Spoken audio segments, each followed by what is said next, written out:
hari nabo uzabona kuri izi mbuga nkoranyambaga bibeshyera bakivuga ibitari ukuri bose bakaba bari mu rugendo rujya mu urugendo si byo by'urugendo wowe menye ibyawe. Solange reka mbanze nkwereke iki kintu. Urabona ko nko kuri izi mbuga nkoranyambaga zacu bwa mbere izi mbuga nkoranyambaga wowe uziriho nk'umuvugabutumwa nanjye nk'abantu dukeneye kuyobora abantu ngo tubajyane, ariko izi mbuga nkoranyambaga ziriho business cyane kugera ubwo narakaye ndavuga ariko se ubundi iyi Mana yararebye ibona muri uru rusengero rwose ari giye ugira ibyaha jyenyine ku buryo buri munsi guma imvugaho ngwihane nukuri nuko navuze pe havuze nibigibi ni no kuzengereza ariko mu by'ukuri Imana yari irimo incoca inkamuramo ubushyano ubusarigoma bwose kugira ngo Imana nyine inkoreshe. Gusa nanjye nkagira umutima woroshye. Solange kuri izi mbuga nkoranyambaga uzaza umenya ibyawe nuko nukuri kose uzaze ariko umenye ibyawe wowe umenye nkawe Solange Imana yampagurukije gute. Ntabwo kuba pastor ari ukwambara kora no kwambara costume no gushyira imisaraba ku makoti Yesu atariwo. Kuba pasiteri ni ukuba intangarugero, ni ukuba urugero rwiza, mico myiza ku buryo abo uyoboye n'abandi bakubonye wambaye ya myambaro batakubona mu myambaro n'izina gusa ahubwo babona uri umuntu wo kwigirwa. Rero muri iyi minsi dufite abapasiteri bakeneye kwigira ku bakirisitu kandi ubundi abakirisitu aribo bakigiye kuki kuba pasiteri. Umuntu yarangambaniye kandi w'iwacu ku ivuko unzi urungano rwanjye arangambanira tugiye mu Burundi kubera ko twebwe tuvuka hafi n'u Burundi. Solange TVT tubasuhuza mu izina ry'umwami wacu Yesu Kristo kubwuko Imana ikomeje kuturinda, ikomeze kubana natwe kandi muri byose Imana ikomeje kudushyigikira. Uyu munsi rero tugarutse hano kuri Solange TVT kugira ngo tuganire n'umukozi w'Imana bamwita Kimanuka Jean Paul. Yes, Jean Paul Kimanuka. Jean Paul Kimanuka. Umugabo w'ibitwenge cyane. Ukunda guseka cyane. Urakoze cyane, wenda urakomeza intro. Guseka cyane ni impano nahawe n'Imana. N'abantu wenda baveho n'urujijo. Jewe ntabwo kera ari uko nguko nari meze. Okay, nabyirukiye mu bintu by'agakiza nibyo.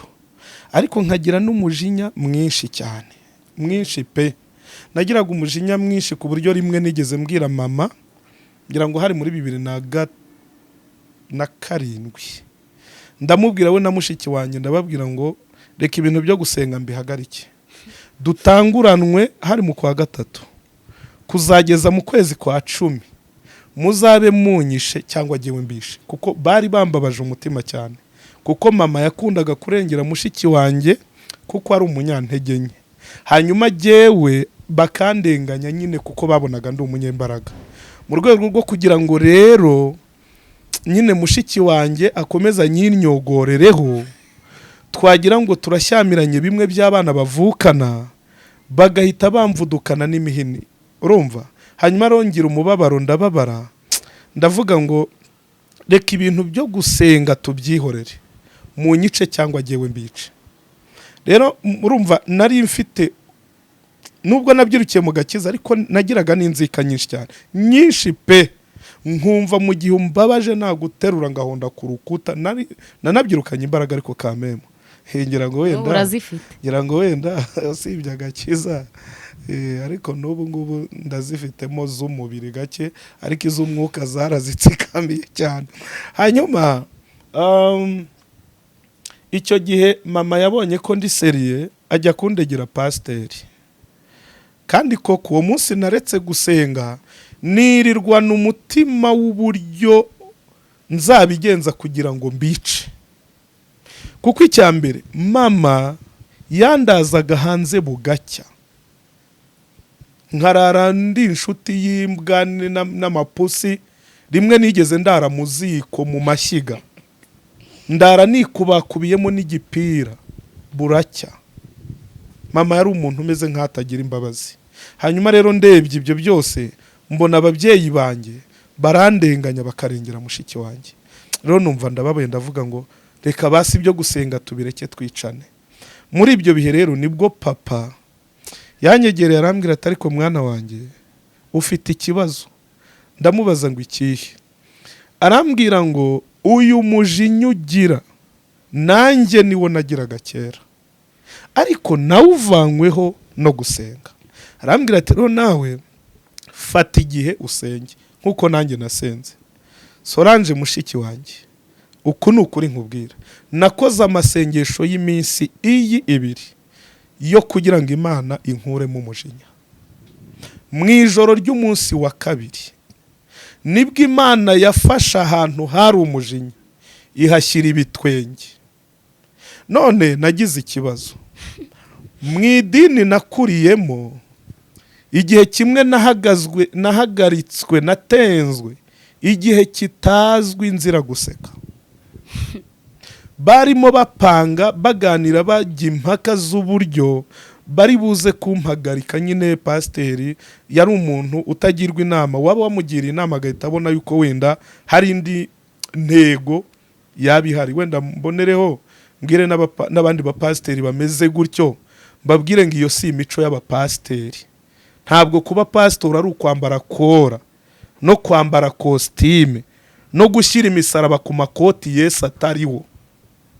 Kuba pasiteri ni ukuba intangarugero, ni ukuba urugero rwiza, mico myiza, ku buryo abo uyoboye n'abandi bakubonye wambaye ya myambaro batakubona mu myambaro n'izina gusa, ahubwo babona uri umuntu wo kwigirwaho. Rero muri iyi minsi dufite abapasiteri bakeneye kwigira ku bakirisitu, kandi ubundi abakirisitu aribo bakigiye kuki kuba pasiteri. Abo rero njya mbahereza ubutumwa, nubwo nabwo ni mu butwari. Uyu muntu rero yahoraga nziza ibitekerezo namuhaga. Rero igihe kimwe barimo bajya impaka, barimo baravuga ngo bampagarike, barasigana. None basiganye, pasiteri akavuga ati jewe ndavuze ngo Jean Paul ndamuhagarika, abadiyakoni batari ko wamurenganije. Pasiteri ati jewe ndamuhagarika, abadiyakoni batari ko mu by'ukuri wenda wamuganiriza ariko ntiwamuhagarika. None nitegereje uburyo basubiranyemo, kandi uwo bapfarige ngiye kumva numva ibitwenge, sinzi ahantu byaturutse, mba nasetse ngo mare guseka. Impamvu barayibonye, abarampindukiranye ngo Jean Paul ngo urasetse. Nongeza ndongeza ngo ngera useke, ndamwanyuka ngo ngera ndashwanyuka. Noneho ngo nguhagaritse igihe kitazwi, ngo n'inama turayisora. Nahagaritswe nzira guseka. Hanyuma ariko abantu barandenganya. Ubundi Imana nshingiye ku buryo niyizi, icya mbere iyo ncecetse abantu bagira ngo ndarakaye. Icya kabiri iyo ndimo ndavuga abantu bagira ngo ndimo ndatongana. Ariko nta muntu ugomba kubinziza, niko ndemye. Gatatu, ndi mu nzira ndimo ngenda, ushobora kunyibeshya ukavuga ati uyu mugabo si n'umukirisitu, wenda ni ikindi kintu, ariko genda bizi ko ndi umuntu woroheje, ukunda, uzi guca bugufi, mbega mu yandi magambo nzi no guteta. Urumva? Ari ukugenda rimwe bari babimfungiye mu gihugu cy'u Burundi. Umuntu yarangambaniye, kandi wiwacu ku ivuko unzi urungano rwanjye, harangambanira tugiye mu Burundi kubera ko twebwe tuvuka hafi n'u Burundi. Rero amasoko yacu twayaremeraga mu Burundi. Umugabo yegera abapolisi, kwanza n'abasirikare b'u Burundi, kandi aba bantu barya ruswa cyane kuko bo banayisaba ku mugaragaro. Hanyuma arababwira nari nturutse hepfo, ubu ngubu ndimo ndasaza, ubu ngubu ngenda neza, unambonye mu nzira wavuga ngo ngenda neza. Icyo gihe bwo nabaga meze nka gutya, urumva? Nabaga meze nka gutya. Hanyuma arangije arababwira ati kiriya kigabo ubona, ati wibeshye ukakivugisha, ati cyagukubitisha urwara. Urumva ukuntu yababwiye? N'uwiwacu ku ivuko, nta kibazo tugirana, gusa kumbona ngenda. Niba baramubaje ati uriya muntu urimo agenda kuri, ahita ababwira ngo uriya ngo ni umukaratika, ngo hatari, ngo iwacu ngo mbega ngo baramutinya, ngo uriya ngo ubona ngo ni umukaratika wa danje. Ngo ngere kuri ba basirikare bati ngwino hano. Ndagenda ngo hewe ngo uri kurajaye. Ngiye mu isoko, nari ndi kumwe na mama ni mwema, akiri sheri wanjye tutaranabana. ndi kumwe n'undi mugabo w'inshuti yanjye cyane, yari n'umugenzuzi wanjye muri korari, ugira ngo ntibabankuyeho bakansigarana, baturasubira mu Burundi nani mu Rwanda, muranziza iki se? Ngo subirayo. Kuki se mumvana mu bandi mukansubiza inyuma, nakoze iki? Ngo yangwa subirayo, ngo bagezeho ngo hajya ngo rero ngo warinze ngo amakarati. Nibwo nahise mbimenya, kuko bamfata uwo ngo yahise agenda. Urumva, ndazira uko naremwe, ariko mu by'ukuri nta cyaha ngize gute, nta cyaha nari mfite. Rero Solange, nujya ubona nisekera, uzajya uba uzi aho byavuye. Nuko Imana, ndashimira Imana igituvunjira. Nukuri kose Sora, Imana igituvunjira. Imana igituvunjira ikagukuraho umubabaro, ikaguha ibitwenge. Imana igituvunjira ikagukuraho nk'uyu munsi turimo tuvugana, n'abantu benshi nukuri babanje kugenda bantinya, ugasanga barimo baramfata ukundi kuntu. Mbega niko turemye. Rero wenda wakomeza ukambaza, ariko abantu bamenye impamvu nkunda guhora nisekera. Atari Yesu se, ubundi ubu ngubu atari Imana imfashe, ubu ndamutse ngeretseho ubupagani harya, ko nzi ko byagenda nabi. Imana ishimwe cyane.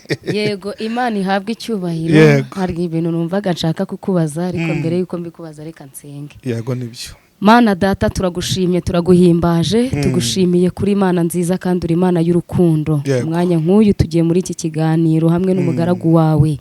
Twemerere Mwami ibyo tugiye kuvugira, Uwiteka Nyiringabo Imana, kuri iyi kamera bishyigikirwe nawe. Bana natwe icyo duheje n'imigambi ya Satani, irukanye igihumanya cyose cyakwangiza ubugingo, kandi Data mwiza, icyatuma amazina yacu abonekaho icyasha, ibyo byose tugikuyeho mu izina rya Yesu. Dushyigikire rero kandi utuyobore mu byo tugiye kuvuga, ubwo dusoza iki kiganiro amahoro, turagushima. Amen. Hanyuma njye mfite amatsiko, kuva kera n'ubundi wabyirutse ungana gutyo cyangwa byaje nyuma? Okay, uku nguku ngana ni ibintu bwa mbere mvuka mu muryango w'abantu banini. Wenda no mu byo natangiye kuvuga mbere, mvuka mu muryango w'abantu banini kandi b'abanyembaraga, mu buryo bugaragara face by face. Ariko cyane cyane nafashe ku ruhande rwo kwa mama. Ni ukuvuga ngo kuba munini kwawe si kubw'ibiryo, si kubw'ubuzima bwiza. Oya, ntabwo ari impamvu y'ibiryo. Yego, ni amaraso. Nibyo byose navugaga, by'imigendere, by'imirebere, by'intambuko, by'imvugo, abantu bakagufata ukundi, ntabwo biri kure y'akaremano kanjye. Mvuka mu muryango w'abantu banini kandi b'abanyembaraga. Impamvu nkubajije iki kibazo, hari abantu Imana igigirira neza bari bafite ibiro nk'ibyo mfite. Noneho mwahura yarabyibushye, ameze neza, amaze atariko ndabona Imana arakugiriye neza, ati byahe ko nta kigenda. Base umuntu nta kigenda. Iriya ni imizima. Atariko akingana nta kigenda. Umuntu bigaragarira amaso y'abantu nta kigenda, Imana ntikora. None ugasanga abantu bahora bapfobya imirimo y'Imana mu rwego rwo kudahamiriza abantu kagera ku rundi. Ugasanga abantu bahora mu bintu byo gupfobya Imana mu buryo bw'imibereho, niba bafite ubwo bakabantu babasaba, ntago mbizi. Kuko umuntu wese uramubaza ati ndabona byareme, ati byemera yehe ko ahubwo meze nabi. Kandi we wamubona ukabona ntameze neza. Ubwo rero nako ntameze nabi. Mu buryo bubiri. Nubwo navuze ko mvuka mu bantu banini, ariko kubera impamvu z'amateka y'isi harimo n'igihugu cyacu, uko nabyirutse ntabwo ariko naje gukura. Nageze hagati kuva muri za 97 natangiye gukora imirimo y'imbaraga, ariko kandi nkiri umwana.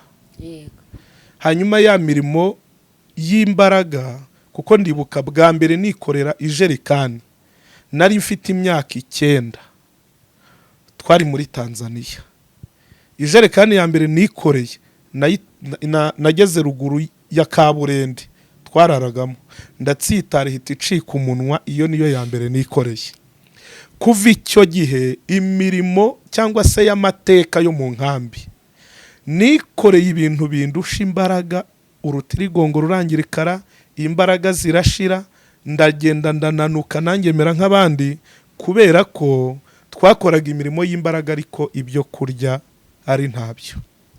hanyuma iyo nza gukurira mu muryango wishoboye nshobora kuba nari kuba naranapfuye. Ariko hari n'akandi kantu njya mvuga abantu bakanaseka, jyewe ukuntu ndeshya iyo mvukira mu muryango wishoboye siko mba ndeshya, kuko iwacu bagira hafi metero 2. Nukuri ntabwo nkubeshya, jyewe nari nabyirukanye igikuriro, hanyuma cya gikuriro gishyigingizwa n'amateka. Uyu mugabo ubona ku ruhande rwanjye mfite imvune z'umugongo, mfite imvune z'imbavu, njyewe nigeze nanacomokoka nkajya ngenda mpengamye. Buriya nzi ibintu, uyu munsi nshobora guterura ibintu biremereye cyane nk'iyo nteruye amajerekani nkayazamukana gutya, ku buryo intugu zisa naho zigiye hejuru. Mpita njya kumva nkumva hano naha hazamutse isepfu, ngahita nsepfura kubera bya bintu nteruye gusa. Birasobanuye ngo icyabiteye ni uburyo nangirikaye kubwo amateka y'iwacu y'ubukene n'ubutindi bwaho ngaho. Hanyuma rero kubera ibintu by'imbaraga nakoze byatumye ngenda nyine ntakomezanya wa mubiri nari mfite, ariko n'ubundi nabwo sinabaye muto cyane, kuko iwacu mu rusengero n'ahandi barandebaga bati dufite ijeya. Ariko uyu munsi iyo ndebye ukuntu icyo gihe bavugaga ngo ni ijeya, nkareba n'uyu munsi ukuntu meze, akenshi nk'iyo ndimo ndabiramba mbaza mama ni mwema, kubera ko twarabyirukanye twarakuranye, ese uyu ni igihe cyangwa ni uwundi. Hanyuma uku naje kungana gutya 2016 hari isengesho nasenze nsengera uyu mubiri bwite, nkandagira muri Kigali bwa mbere, wenda nza kuyiba mu 2015 ku itariki 2 z'ukwa 9. Narakubititse, Imana irankaranga cyane nshyira ku ikosi, kandi naraje ariyo yari yavuze. Mbonye bikomeye ngiye gupfa, ndahunga nsubira mu cyaro. None nsubiye mu cyaro nkajya nyuzamo nkagaruka, ariko narahamutse kubera nyine ibyo nari maze iminsi mbonye, kuko icyo gihe Imana yarambwiye ngo mbaye nkuretse akanya gatoya. Ariko yakoresheje umuhanuzi nanamupinze. Umuhanuzi arambwira ngo Imana irambwiye ngo ishyize agahe gato imbere yawe, ngo ariko ako gahe ngo uzakihanganire, ngo nyuma yaho nzakugirira neza. Ntari nanamupinze, ni ukuri. Agahe nabonye ikintu Imana ivuga kigahita cyihuta. Ibyumweru 2 nari ntangiranye kagahe, birangira kansohoye mu mujyi, ndahunga nsubira iwacu mu cyaro. Ndagenda ndahahamuka, ndavuga nti sinzasubira muri Kigali. Ariko mu by'ukuri n'ubundi njya guhaguruka iwacu i Kibungo, niyo yari yambwiye ati Uwiteka nigiye guhagurukije. Hanyuma rero ngenda umwaka hafi wose wa 2016 nashushe naho nkumara ndi mu cyaro, nyine narahunze. Mu kwezi kwa 10 Imana ikoresha undi muntu arampamagara, arambwira ati uzaba mu rugo, tuzaba turi kumwe, dore nibwo nzanye umugore vuba, tuzaba tubana muri iyi nzu, ariko we kuguma mu cyaro. Naho kumbe kubera ko yaranziho indirimbo ziryoshye, yashakaga kumbyaza umusaruro ngo njye mwandikira indirimbo, hanyuma mu by'ukuri nawe ancumbikire. Ntacyo yarakoze, wenda izo namukoreye ntabwo nzicuza, narazimukoreye nibyo, ariko nawe yarancumbikiye amezi arenga 3 ancumbikiye. Ikintu ro cyaje gutuma wenda nigeze kuvuga ngo ndaza kubivugaho mu byiciro 2. Igihe cyaje kugira turatandukana, mpanga nanjye kwikodeshereza hano muri aka karere ka Kicukiro. Mpanze kwikodeshereza, ndagenda nkodesha akazu k'ibihumbi 10. Nkodesheje ako kazu k'ibihumbi 10, ngira ikibazo mbura matera. None mbuze matera, Imana imuha umugisha arayintiza, kugira ngo nyizanireho nyine umugore wanjye ave mu cyaro, kuko nawe yaramerewe nabi, arazamuka n'umwana.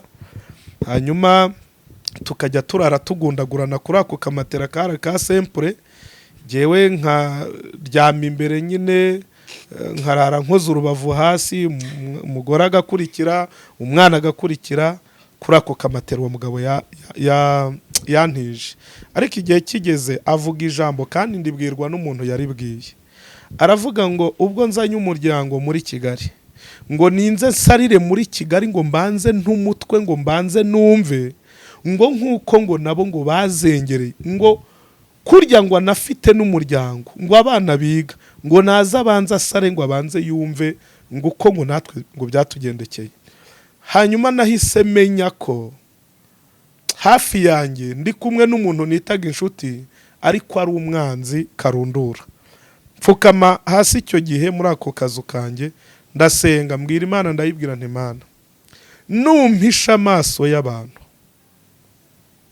yego, ukamfasha ukampisha amaso y'abantu, cyane cyane uyu muntu runaka ukamumpisha, ndayibwira ngo uzabinyerekeshe kumpa 200. N'iryo sengesho nasenze ndongera kubisubiramo, nabonye isengesho Imana yumva vuba. Nta minsi yashize n'ukwezi ntikwabaye kwinshi, nagiye kwikanga nikanga, ndazamutse mvuye mu biro 80 ndazamutse ngeze muri 90, 100 tayari baryikubisemo. None twajya duhura na wa muntu atari ko se urimo urarya ibiki, urumva yanyifurije gusara, ariko ntabizi ko ayo makuru nyicaye hejuru, kuko uwo yabwiye ari umupasiteri arazara yambwira.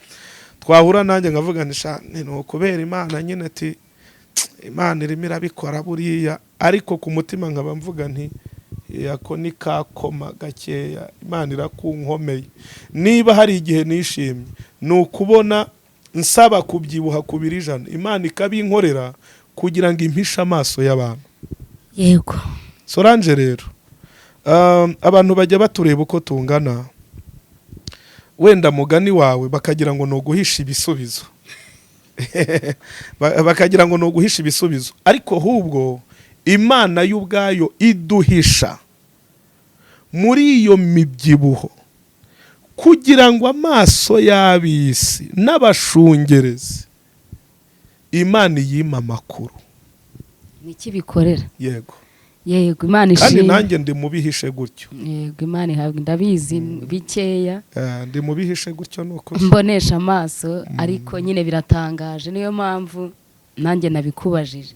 Hanyuma icyo ngicyo ndumva nsubije kandi ndanyuzwe. Hari ikindi cya kabiri numva nshaka kukubaza. Yego. Urumva urwo rugendo rwose wanyuzemo rwo kubaho mu mateka yo kuvunika, kababaro, kuburi wenyine, no kubaho wari wisi inshuti aribo baguhindukiriye bakakubera abanzi.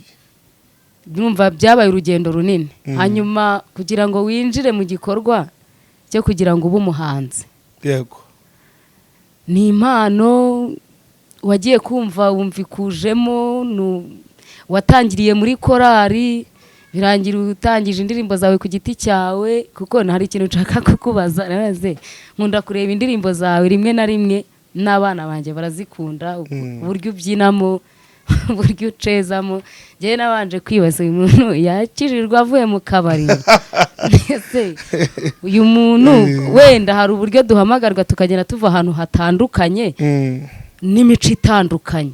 Wenda yahamagawe n'Imana, yabaga mu kabari, noneho uko babyinaga no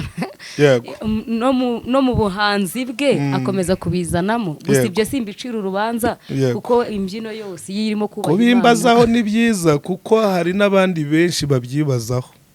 Yego, wadusobanurira. Urakoze cyane kumbaza icyo kintu. Bwa mbere mpabwa impano, uyu munsi nibwo nsubiza ubwenge inyuma ngasanga impano yo kuririmba yamfashe ndi muto, kuko kuva muri za 96, 97 gutyo nari nifiteho ibimenyetso bigaragaza ko muri gihe hariho impano, harimo impano y'umuziki. Ariko muri za 2003 hari umwanzuro nafashe, ahari wenda Imana yashingiyeho nawo ikavuga iti mwana wanjye reka wenda ntamurure impano cyangwa se ntwikurura impano ikurimo. Uyu mwanzuro nafashe kubera ya mateka y'iwacu navugaga. Mu by'ukuri nari ndi mu ishuri, ariko ndi mu ishuri ndi umunyarugomo ruri ku rwego rwo hejuru, ndi wa muntu nyine wavuga ko mfite uburyo nteye nkururwa n'imbaraga z'amaraso ya karandi. Hanyuma ariko nanone kandi nari muri korari, nari mu makorari ntoza korari ibintu by'imiririmbire, mfite umutwe ufata vuba cyane, ndirimbisha korari indirimbo ariko z'abandi numvise ku maradiyo gutyo zigasohoka, nkazirikodinga mu bwonko bwanjye, nkazifata nkajya kuzigisha amakorari. Hanyuma muri ibyo bihe hari ikintu naje guhuza, narebye urugomo mfite ku ishuri n'urwego ndiho mu gukorera Imana rutuma abantu bankundira ko ndirimba, ariko nanone urugomo rwanjye ku ishuri n'imico yanjye nyine bigatuma mu by'ukuri, kandi koko nkuko nigeze kubikubwira ko nagiraga umujinya no kurwana, nararwanaga, sinatinyaga umukecuru, sinatinyaga iki, ariko nanone nabyirukiye mu gikristo. Reka mvuge ngo wenda izo zari imbaraga z'amaraso y'ubuto, ariko nanone igihe cyo gutoranwa cyari cyegereje. Naje kugambirira kuva mu ishuri, ndebye ko n'ubundi kwa data na mama nta cyiza kiriyo, n'ubundi mvugane ndimo ndata igihe cyanjye, sinziga nkuko n'abandi biga ngo wenda ngo nzavuge ngo nzatsinda muri ayo mashuri nyagemo. Apo reka mpitemo kimwe, ngiye gukorera Imana. N'uwo mugambi nagize, naravuze ngo ngiye gukorera Imana, ariko uburyo ngiye gukorera mu Imana, ndavuga ngo ndashaka gukorera Imana ku rugero Imana izandeba ikanyishimira, ikavuga iti urankoreye nanjye nzaguhembera uko wankoreye. Niyo ntego nagize kandi ndanayivuga. Ndetse muri iyo minsi rwose mva mu ishuri, nkomeza umurimo gusa wo gukorera Imana. Muri 2003 nibwo bwa mbere ijwi ry'Imana ryamanukiye mu mukecuru witwa Verena, rimvugaho cyane. Ariko mbere yuko ibyo biba, Imana irancura. Twaba turi mu masengesho, akaba ari jyewe Imana yihanisha. Twaba turi mu ya nijoro, ati mwana wanjye ihane. Twaba turi mu yitatu, nkihanishwa iminsi yose y'amasengesho, tugatangira amasengesho nihanishwa, no kuwa kabiri nkihanishwa, no kuwa gatatu nkihanishwa, kugera ubwo narakaye ndavuga ariko se ubundi iyi Mana yararebye ibona muri uru rusengero rwose ari jyewe ugira ibyaha jyenyine, ku buryo buri munsi guma imvugaho ngo ihane. Nukuri nuko navuze pe, navuze nibi ngibi ni no kuzengereza, ibi ngibi harimo no ntabwo nkubeshya pe, ntabwo ari ukugira ngo nsetse abantu. Je narinubye ndavuga nti hoye buri munsi ngo ihane, mwana wanjye. Ariko mu by'ukuri Imana yari irimo incoca inkamuramo ubushyano, ubusarigoma bwose, kugira ngo Imana nyine inkoreshe. Gusa nanjye nkagira umutima woroshye, nabwirwa kwihana nkihana ibyo nzi n'ibyo ntazi nkabyihana. Ni ukuri kose pe, mbega nkihana nkagira ku rwego numva nyine umutima wanjye ukeye. Muri 2003 rero Imana irambwira ngutangarize ko mu ishuri nahoraga nkubitwa n'abarimu kubera rwa rugomo. Jewe nigeze gusonera ikigo cy'amashuri, nsona amasaha atageze, ikigo cyose kirataha, bashaka uburyo babahagarika biranga, kubera ko abandi babaga bari mu ishuri, je nkaba ndimo ndeba ku isaha utiga, ndeba ku isaha mvuga nti saa 4 zuzura njya gusona basohoka bakina, nkabari iminota nkavuga nti iminota yo gukinira arangiye, nkaba nageze ku cyuma, mbega ku ishuri bari banziho gusona.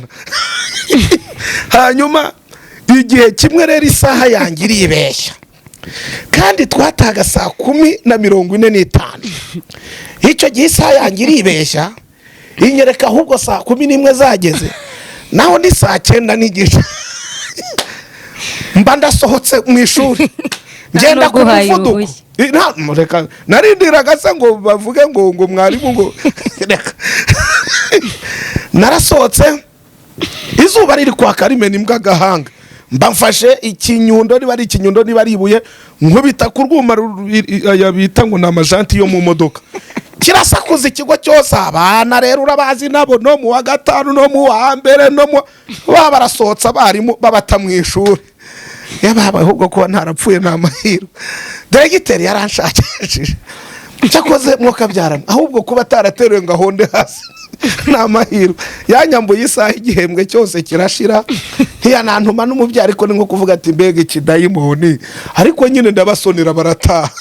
Hanyuma rero ibyo bintu byatumaga ntagira ubwenge urumva none nkagira abapampi banjye rero twicarana umunsi umwe dufata calculatrice niba ari mu kizamini niba ari muri intro dukora imibare dukoreye kuri calculatrice ndangiza mugenzi wanjye akanyereka ati dore icyo nanditse niki turerekana ibyo twakoze byose twese twabonye zero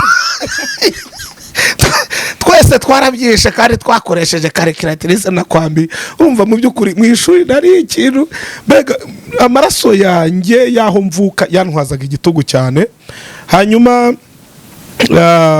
ikindi gihe mbona 1 n'igice ku manota 20 mu gifaransa mwarimu aramfata akajya kubita umutwe ku rukuta agakubita ati iki kintu wakica.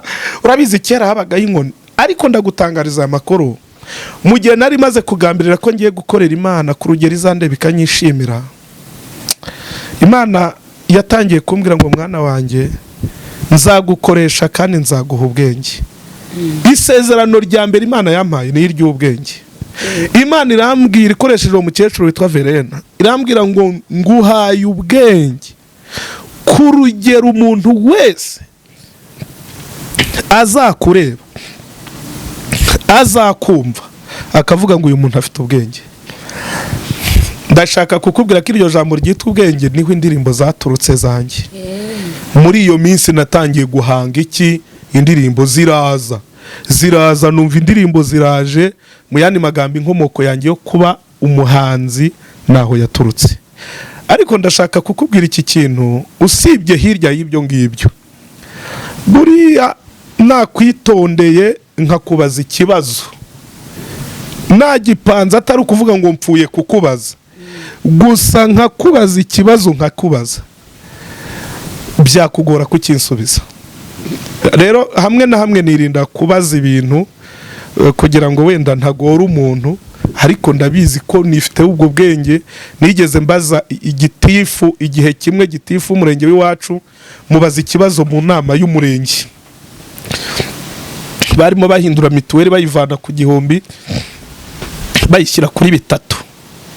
Mubaza ikintu bashingiyeho ubugenzuzi, ndamubaza amahirwe nagize nuko barebye bakabona umuntu wabajije ibyo bintu ni umutindi nyakujya, kuko n'uburyo nari nambaye byonyine nyine byagaragazaga ko ari umutindi w'umunyabwenge gusa, ariko w'umutindi waho ngaho. Buriya hari abantu mu buzima badafite icyo bishe kandi batanafite n'icyo bakijije, mbega ntacyo batwaye naho ngaho. Rero yarandebye icyo gihe gitifu namubajije icyo kibazo, abaturage bakoma amashyi banga guhagarika amashyi. Gitifu aravuga ati nimuhagarike, baranga. Aho baturije kuko hari n'umusirikare mukuru w'umuretona yampagurukije ibyiciro 3 gitifu abura ikintu asubiza, we ku giti cye gusa yashakaga kundeba.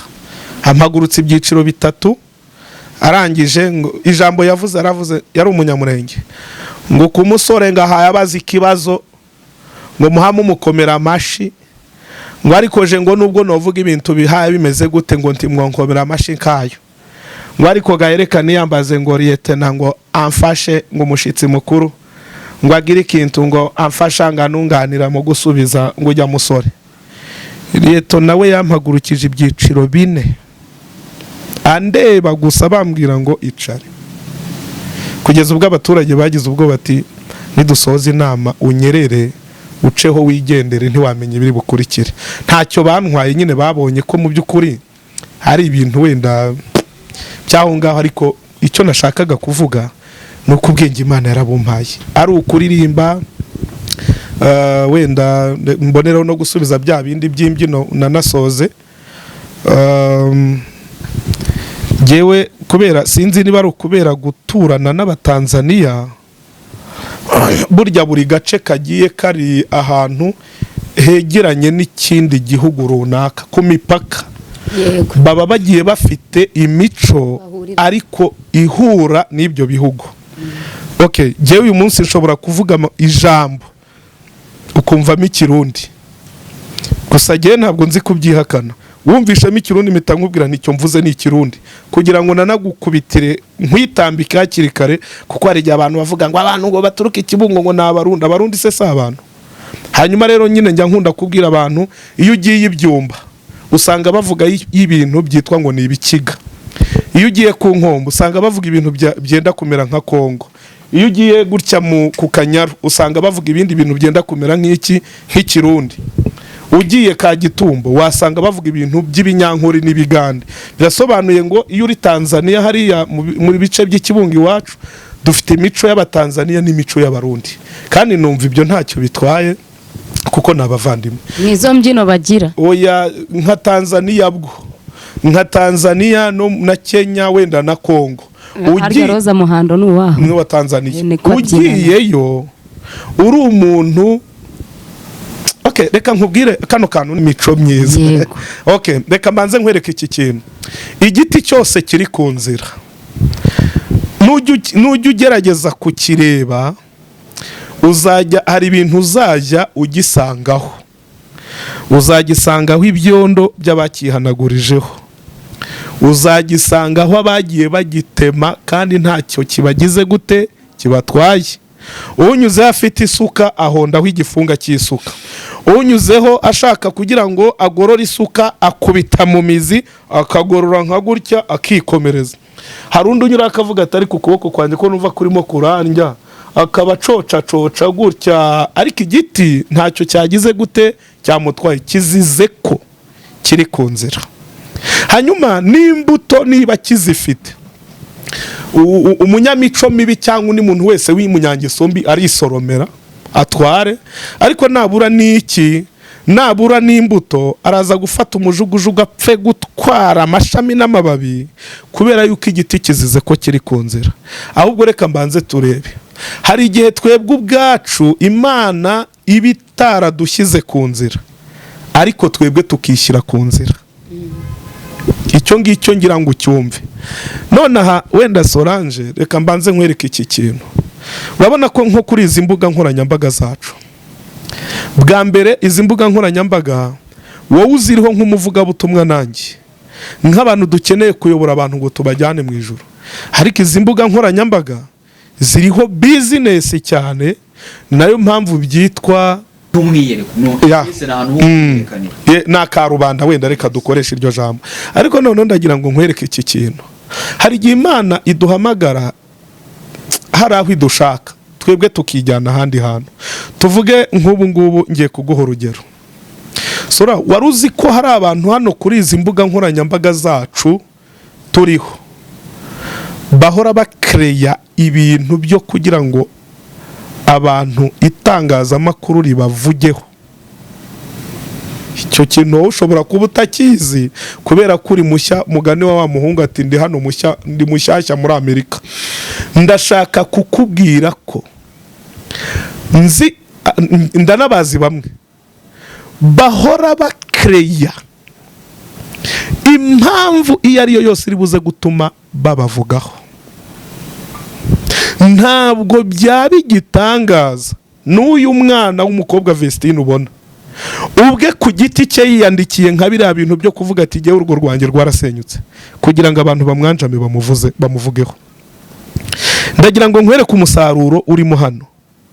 Iyo umuntu ahagurutse gukreye ikintu nk'icyo ngicyo kuri izi mbuga nkoranyambaga arushaho kuba umusitari. Yego, niyo mpamvu umuntu ashobora guhaguruka. Hari n'abo uzabona kuri izi mbuga nkoranyambaga bibeshyera bakivuga ibitari ukuri, gusa bakaba bari mu rugendo rujya mu ijuru. Urugendo si byo by'urugendo, wowe menya ibyawe. Ndabeshya ma yes. Ubundi iyo bavuze social media cyangwa itangazamakuru, muhereze mikoro amano asobanura abantu. murakoze buriya iyo bavuze social media cyangwa se itangazamakuru ubundi bagira ikintu cyitwa imbamutima. Yego. Imbamutima ni ka kantu kreye gatoya katagatuma rubanda nyamwinshi batabagushakaho kugira ngo bagutindeho. Yego. Rero hari akantu baba basaba gukreye abo bita ba creator content. Hari akantu basaba rero gucreatinga kugira ngo bakreye akantu k'imbamutima kahita gasa kazana imitima y'abantu kuri we bamwerekezeho. Uyu munsi reka nkubwira mani, hari abantu bareba, hari umuntu ureba akabona arimo aragenda azima, wabyumvisha, akabona arimo aragenda asubira inyuma. Kuzima urabyumva, ni ukugenda asubira inyuma, yego, arimo amanuka ajya hasi.